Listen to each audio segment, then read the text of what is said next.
Assalamualaikum warahmatullahi wabarakatuh. Perkenalkan, nama saya Nesya Aulia Kinanti. Saya dari kelas 104 Prodi Komunikasi Universitas Cyber Asia. Baiklah, di sini langsung saja saya akan menjelaskan materi saya dengan judul Mengenal Lebih Tentang Komunikasi. Yang pertama, saya akan membacakan daftar isi dari materi yang akan saya sampaikan. Pada halaman 1 akan ada pengertian, berikutnya contoh komunikasi, berikutnya ada pesan nonverbal, contoh pesan nonverbal, fungsi pesan nonverbal dalam komunikasi, pengaruh komunikasi nonverbal dalam pembelajaran jarak jauh, pengaruh positif, pengaruh negatif, komunikasi yang baik dan efektif, ciri-ciri, kapan memerlukannya, dan terakhir kesimpulan. Baiklah, langsung saja kita masuk ke materi yang pertama. Baik, untuk materi pertama di sini ada pengertian komunikasi. Komunikasi adalah proses penyampaian informasi, pesan, atau gagasan dari suatu pihak ke pihak lain dengan tujuan agar terjadi pemahaman bersama. Proses komunikasi melibatkan pengirim pesan, penerima pesan, saluran komunikasi, dan pesan itu sendiri. Komunikasi dapat dilakukan secara lisan, tertulis, atau melalui isyarat nonverbal seperti gerakan tubuh dan ekspresi wajah. Berikutnya ada contoh komunikasi. Yang pertama ada komunikasi lisan, komunikasi tertulis, komunikasi nonverbal, dan komunikasi massa. Komunikasi lisan contohnya adalah percakapan antara guru dan murid di kelas, diskusi dalam rapat, atau berbicara melalui telepon. Untuk komunikasi tertulis contohnya mengirim surat, menulis email, menulis pesan singkat di aplikasi chat seperti WhatsApp, atau membuat laporan tertulis. Komunikasi nonverbal contohnya mengangguk sebagai tanda setuju, tersenyum untuk menunjukkan kebahagiaan, atau melambaikan tangan sebagai tanda perpisahan. Terakhir ada komunikasi massa.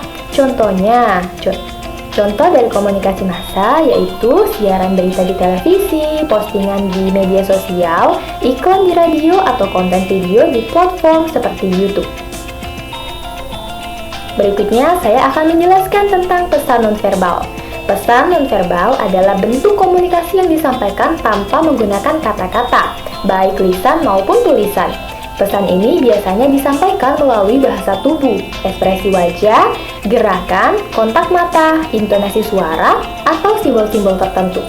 Komunikasi nonverbal membantu memperjelas atau menambah makna dari komunikasi verbal, dan seringkali digunakan untuk menyampaikan emosi atau perasaan seseorang. Di sini ada contoh pesan nonverbal. Yang pertama, ekspresi wajah. Yang kedua, gerakan tubuh. Yang ketiga, kontak mata. Yang keempat, intonasi suara. Berikutnya ada simbol atau isyarat. Dan terakhir ada penampilan fisik. Fungsi pesan nonverbal dalam komunikasi. Yang pertama yaitu memperjelas pesan verbal. Berikutnya menggantikan pesan verbal. Lalu ada menunjukkan emosi atau perasaan. Lalu mengatur alur komunikasi, menunjukkan hubungan antar pribadi, memberi penekanan pada pesan, dan menyampaikan informasi tambahan. Baik, saya lanjut ke penjelasan berikutnya. Di sini ada pengaruh komunikasi nonverbal dalam pembelajaran jarak jauh atau PJJ. Dalam sistem pembelajaran jarak jauh seperti yang dilakukan di Universitas Cyber Asia atau platform online lainnya, komunikasi nonverbal tetap berperan penting meskipun interaksi dilakukan melalui media digital. Meskipun komunikasi nonverbal lebih terbatas dibandingkan tatap muka langsung, namun ekspresi wajah, gerakan tubuh, intonasi suara, dan elemen visual lainnya masih dapat mempengaruhi efektivitas komunikasi. Nah, berikutnya ada pengaruh positif komunikasi nonverbal dalam PJJ. Yang pertama yaitu membangun keterlibatan dan motivasi. Yang kedua ada memperjelas materi pembelajaran. Berikutnya ada menunjukkan empati dan dukungan, dan membangun koneksi emosional. Nah, berikutnya pesan nonverbal yang baik dalam sistem pembelajaran PJJ. Yang pertama, ekspresi wajah. Yang kedua, gestur dan bahasa tubuh. Yang ketiga, kontak mata melalui kamera. Yang keempat, intonasi suara. Yang kelima, visual pendukung. Dan yang keenam, respon melalui gestur sederhana. Oke, kita masuk ke materi berikutnya, yaitu pengertian komunikasi yang baik dan efektif. Komunikasi yang baik dan efektif adalah proses penyampaian pesan, informasi, atau ide dari pengirim atau komunikator dengan penerima atau komunikan dengan cara yang jelas, mudah dipahami, dan mencapai tujuan komunikasi yang diinginkan. Dalam komunikasi yang efektif, pesan tidak hanya tersampaikan, tetapi juga dipahami oleh penerima dengan benar, sehingga menciptakan kesamaan pemahaman dan mendorong respon yang sesuai. Ciri-ciri komunikasi yang baik dan efektif. Yang pertama, pesannya jelas dan mudah dipahami. Yang kedua, komunikasinya dua arah, antara pengirim dan juga penerima ya. Yang berikutnya yaitu tepat sasaran. Pesan harus sesuai dengan tujuan komunikasi dan disampaikan kepada pihak yang tepat. Berikutnya, penggunaan bahasa yang sesuai. Menggunakan bahasa, nada suara, dan kata-kata yang sesuai dengan situasi, kondisi, dan audiens. Berikutnya ada menghindari gangguan atau noise. Mengurangi hambatan komunikasi seperti gangguan suara, informasi yang berbelit, atau distraksi lainnya. Berikutnya ada pesan yang menarik. Komunikasi yang efektif mampu menarik perhatian audiens melalui penyampaian yang kreatif dan relevan. Berikutnya ada responsif dan interaktif. Adanya respon atau tanggapan yang menunjukkan bahwa penerima pesan telah memahami dan merespon komunikasi dengan baik. Berikutnya ada contoh komunikasi yang baik dan efektif. Dalam pendidikan, seorang guru menyampaikan materi dengan bahasa yang sederhana, menggunakan contoh nyata, dan memberikan kesempatan kepada siswa untuk bertanya dan berdiskusi.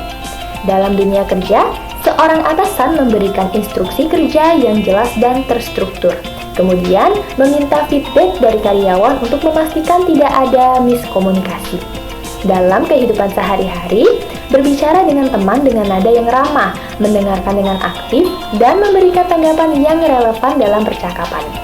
Dalam presentasi, pembaca menyampaikan materi dengan slide yang menarik, suara yang jelas, kontak mata dengan audiens, dan memastikan audiens memahami pesan dengan bertanya di akhir presentasi. Kapan sih kita memerlukan komunikasi yang baik dan efektif? Nah, yang pertama, kita membutuhkannya dalam lingkungan kerja. Ketika memberikan instruksi, mengordinasikan tugas tim, menyampaikan ide dalam rapat, atau menyelesaikan konflik. Komunikasi yang efektif memastikan semua pihak memahami tujuan dan tugas mereka. Lalu ada dalam pembelajaran dan pendidikan. Saat guru atau dosen menyampaikan materi kepada siswa atau mahasiswa, komunikasi baik membantu proses belajar lebih efisien dan memastikan pemahaman peserta didik. Dalam hubungan pribadi, ketika berkomunikasi dengan keluarga, teman, atau pasangan untuk menjaga keharmonisan dan menyelesaikan kesalahpahaman. Dalam layanan publik atau pelayanan masyarakat, ketika menyampaikan informasi penting seperti pengumuman kebijakan, layanan kesehatan, atau keadaan darurat. Dan dalam negosiasi atau persuasi, pada situasi bisnis, penjualan, atau diplomasi, komunikasi efektif diperlukan untuk menyampaikan argumen dan mencapai kesepakatan. Terakhir ada dalam situasi krisis. Ketika terjadi keadaan darurat atau masalah, komunikasi yang baik diperlukan untuk menyampaikan informasi akurat dan langkah penanganan. Berikutnya, mengapa kita memerlukan komunikasi yang baik dan efektif? Yang pertama tentu saja untuk mencegah miskomunikasi. Berikutnya, membangun hubungan yang positif, lalu meningkatkan produktivitas, mencapai tujuan bersama, mengatasi masalah dan konflik, lalu memberikan informasi yang akurat. Tantangan terbesar dalam menciptakan komunikasi yang baik dan efektif, yang pertama, gangguan atau hambatan atau noise. Ini tentu saja pasti akan terjadi ketika kita akan melakukan atau menciptakan komunikasi yang baik dan efektif. Berikutnya ada perbedaan pemahaman dan latar belakang. Itulah tadi mengapa diperlukan kesamaan pemahaman supaya tidak miskomunikasi. Berikutnya adalah kurangnya keterampilan komunikasi, seperti sulit bicara, pemalu, dan sebagainya. Berikutnya ada keterbatasan teknologi. Yang kelima ada kurangnya umpan balik atau respon dari komunikan. Berikutnya ada emosi dan sikap negatif. Terakhir ada kurangnya keterbukaan. Untuk menciptakan komunikasi yang baik dan efektif, perlu kita untuk tidak menutup-nutupi sesuatu dan terbuka jika punya saran atau masukan. Baiklah, itulah penjelasan untuk materi saya. Kini kita sudah tiba di bagian kesimpulan. Komunikasi yang baik dan efektif dibutuhkan di berbagai situasi untuk memastikan informasi dapat tersampaikan dengan jelas, mencegah miskomunikasi, dan mencapai tujuan bersama. Namun, tantangan seperti gangguan teknis, perbedaan latar belakang, keterbatasan keterampilan komunikasi, dan emosi negatif seringkali menghambat terciptanya komunikasi yang efektif.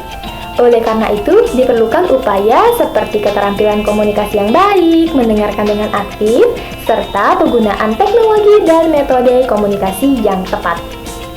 Baiklah, sekian penjelasan dari saya. Semoga bisa dipahami dengan baik, dan jika ada kesalahan saya mohon maaf dan mohon diperbaiki. Terima kasih. Wassalamualaikum warahmatullahi wabarakatuh.